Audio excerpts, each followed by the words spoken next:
So I'm off. I'm leaving Ghana. It was nice, a long time, but I'm heading back to London town.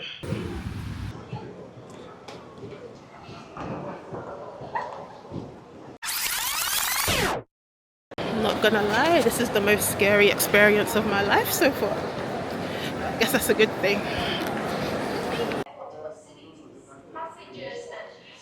Boy, I made it through one step closer.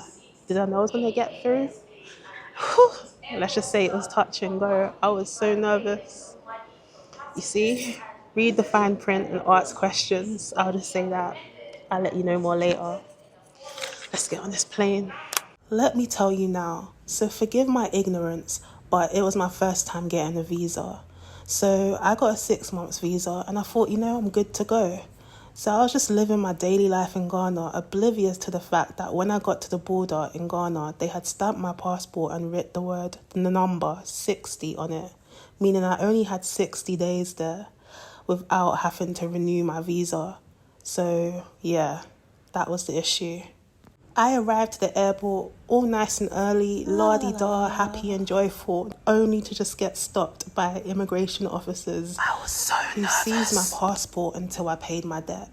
So it was just more scary than it actually was. I thought, you know what, am I going to have a red flag on my passport? Does that mean that I'm not going to be able to go back to Ghana? But no, I was just able to pay and I can go back.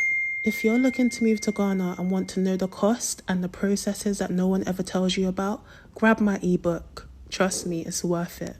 Let's get back into the video with reason number 1. This is actually tripping me out. For the first time, I'm actually happy to be back in the UK after a trip abroad. I guess it's a different thing now because, I've made Ghana my home now. So this is like coming on holiday. I'm excited. The reality of living in Ghana, relocating to a new place, is not simple. I wanted the opportunity to reassess if it was worth it for me. In the UK, everything is convenient and you can be really comfortable. Whereas in Ghana, every day I am faced with a new uncomfortability. I needed to close the chapter to see if I was truly done with the comfort of London for the uncomfortability in Ghana and true growth. So I'm making my way to East Croydon and then from there I will take another train, I guess. I'm not exactly sure, but London transport is easy. Give thanks to TfL, man. Yeah. I came to Ghana with the faith of a mustard seed and a budget for 1 year. As this year comes to an end, I've had to face the reality that the organic growth of my YouTube channel is taking longer than I expected. So I went to London to work to make some extra money and to secure paid opportunities using my digital creative skills. I've really learned that building genuine connections and your network takes time, especially if there are cultural barriers. Luckily for me, I have a community and connections in the UK to tap into, so I offered my services. Reality though, that's the part that kind of just, brings it all right back. So to be real, I just really needed a holiday. I needed to get away and to basically have some comfort, some convenience, some ease. This 6-month adjustment process in Ghana has been intense. And I missed my culture. I missed London.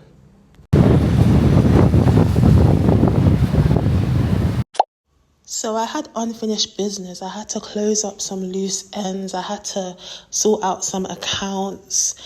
Even with me moving into this digital space, there's certain processes that I needed to take care of in the UK.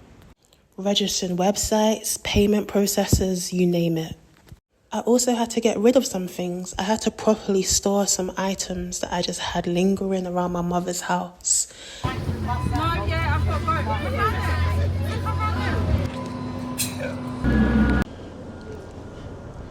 Look at all of this crap.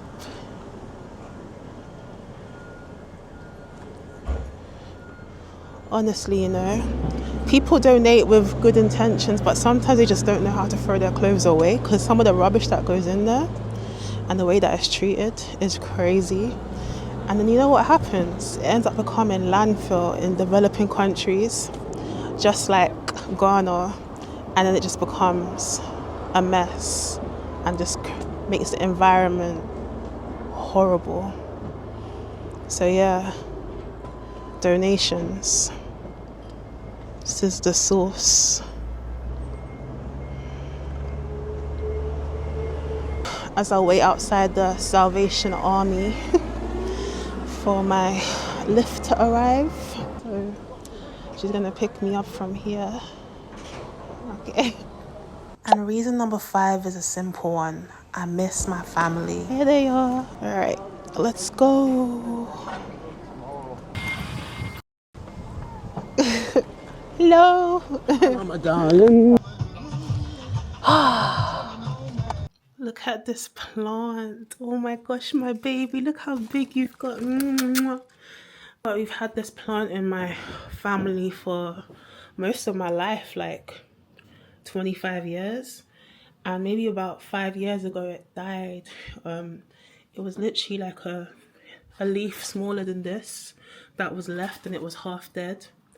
And I put it in a bottle of water, and from there it started to gain roots, and it regrew to this massive thing.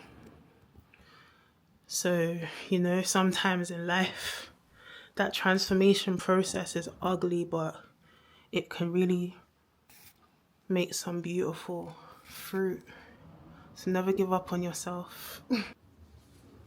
This thing. Look how big this leaf is, and that's just one of them.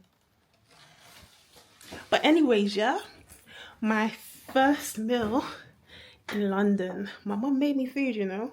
She don't make me food like that, you know, because I don't eat meat. But listen, yeah, I think she knew how I was kind of like struggling in Ghana. One thing I've been struggling with is like greens. But look at this salad.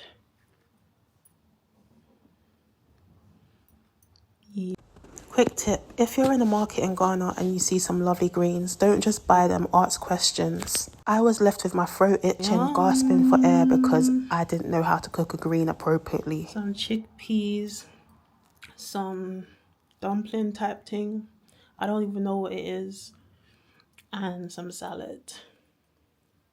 And that's me. Look at that. It's like a dumpling, roti type thing. A rumpling. Rumpling.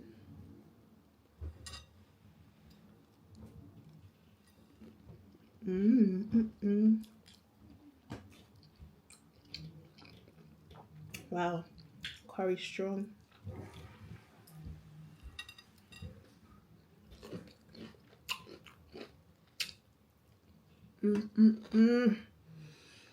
Tomatoes. I miss tomatoes. Oh my gosh. I have to grow lots and lots of them.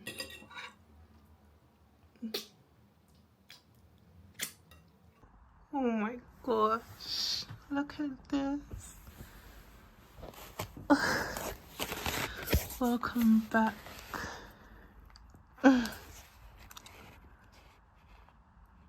To Auntie Adanish, welcome back. I missed you lots. Love from Rowan. Oh, I love it.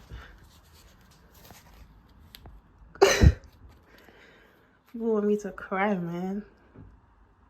I'm only back for a little bit. Not a lot at all. Like, comment, subscribe. Peace on the increase.